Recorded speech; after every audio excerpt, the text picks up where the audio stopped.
Okay, so if you didn't see my intro, we have the Mercury Cazimi on the 14th, and we have the new moon in Taurus on the 16th. So this is about grounding your energy, reflecting on what's sustainable, and making steps towards tangible new beginnings. So this reading is going to be about creating inner safety. The first card is going to be, how can I return to my body when I feel disconnected? The second card is, what do I need to soften and release? And the third card is, what can I do to protect and ground my energy? So of course I do the Lenormand followed by the tarot side by side for each of those, and then a what's the tea as the watch out.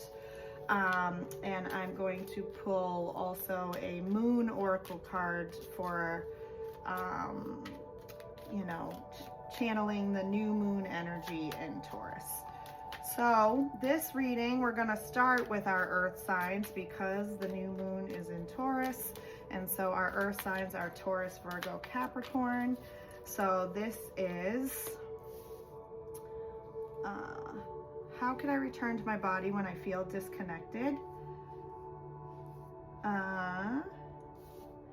And then what do I need to soften and release? And then what can I do to protect and ground my energy? So,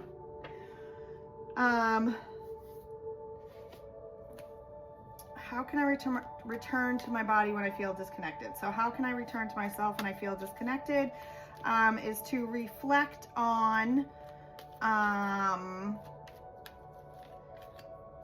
I get what I give. So what are you putting out into the world? And this could even be, for my earth sign, something tangible that you're putting out into the world.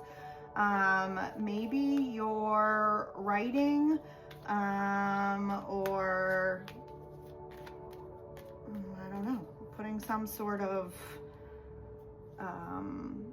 documents, shared stories, teachings out into the world. But this is also a way for you to reflect on your own life lessons and how they affect you. So it could also be that you're journaling and or writing is a way for you to return to your body when you feel disconnected.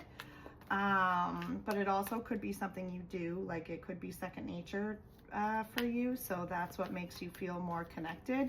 So it could also be when you're, you know, teaching, writing, making, I don't know, lesson plans or planning your next project or whatever it is that you do. But writing is a way for you to reconnect either to yourself, and it can be on reflection and internally in personal writings, or it can be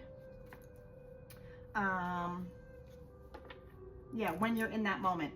That's a way for you to return to your body when you feel disconnected, is either through writing or sharing knowledge, writings, I don't know, scriptures, something.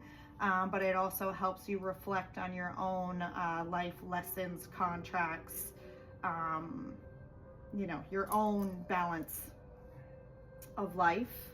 And then what do I need to soften and release is the feeling of powerlessness or not being in control or self-control over what your next chapter is. So you like to know what's coming next, and you don't know what's coming next. So you're feeling, you know, lack of control, and that's what you need to soften and release, is this need to be in control or to know what the next step is all the time. And what you can do to protect and ground your energy is to resign to fate, it says, and releasing that control over how other people act and behave.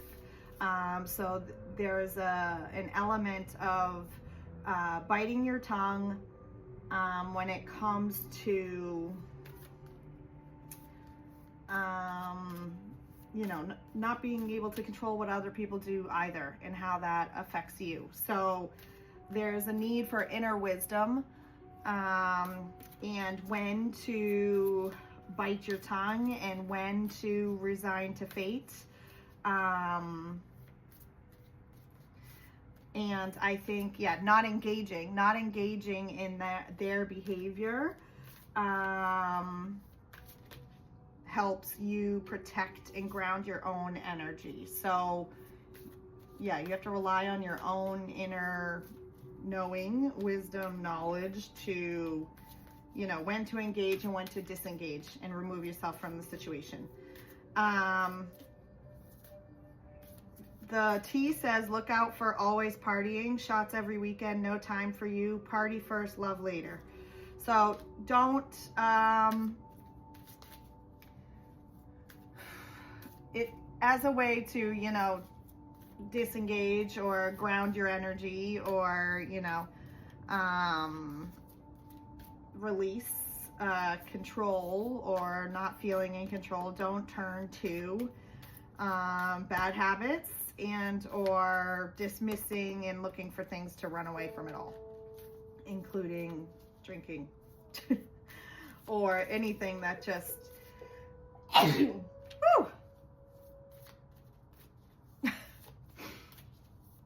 rudely interrupted, but anything that helps you, run away from the issues at hand. Make sure you're not just using something as an escape, essentially. And the Moon Oracle card to finalize the reading says, look at the bigger picture. Full moon in Sagittarius, which is coming at the end of the month. So the full moon in Sagittarius is probably going to be a big one on perspective, personal growth, and freedom for my earth signs, particularly because it's calling it out right here. So definitely follow, not next week, but the following week. So on the 26th, I'll be posting about the full moon in Sagittarius, and my earth signs are going to want to follow for that. But to return to your body, to disconnect, to release, and to ground your energy, you need to resort to writing, whether it's personal or something you share or teach and extend with others. But writing, journaling, etc. helps you. What you need to soften and release is your fear of needing to be in control, or when you have lack of control, you feel powerless. So about this next chapter, what's coming next, you don't know what your next step is, and that's making you feel powerless. So you need to release this feeling and or energy. And then to protect and ground your energy, you need to learn when to disengage, remove yourself from a situation. You can't control what other people do or say either, so don't let it affect you negatively, and rely on your own inner wisdom to protect and ground your energy by removing yourself from the situation. The T says, don't run away by, don't disengage by then trying to drown your sorrows in something else. And then look at the bigger picture. Full moon in Sagittarius is going to be a moment for you at the end of this month. It's a blue moon, which means it's our second full moon this month, and that's probably going to be a big one for our earth sign. So look at the bigger picture. You don't have to know exactly what the next step is. Release control, learn when to disengage, and resort to writing to help you feel more grounded. All right, earth signs, like, comment, share with a friend if you have an earth sign that needed that message, and let me know if any of that resonated with you in the comments. And don't forget to come back at the end of the month for the blue moon readings.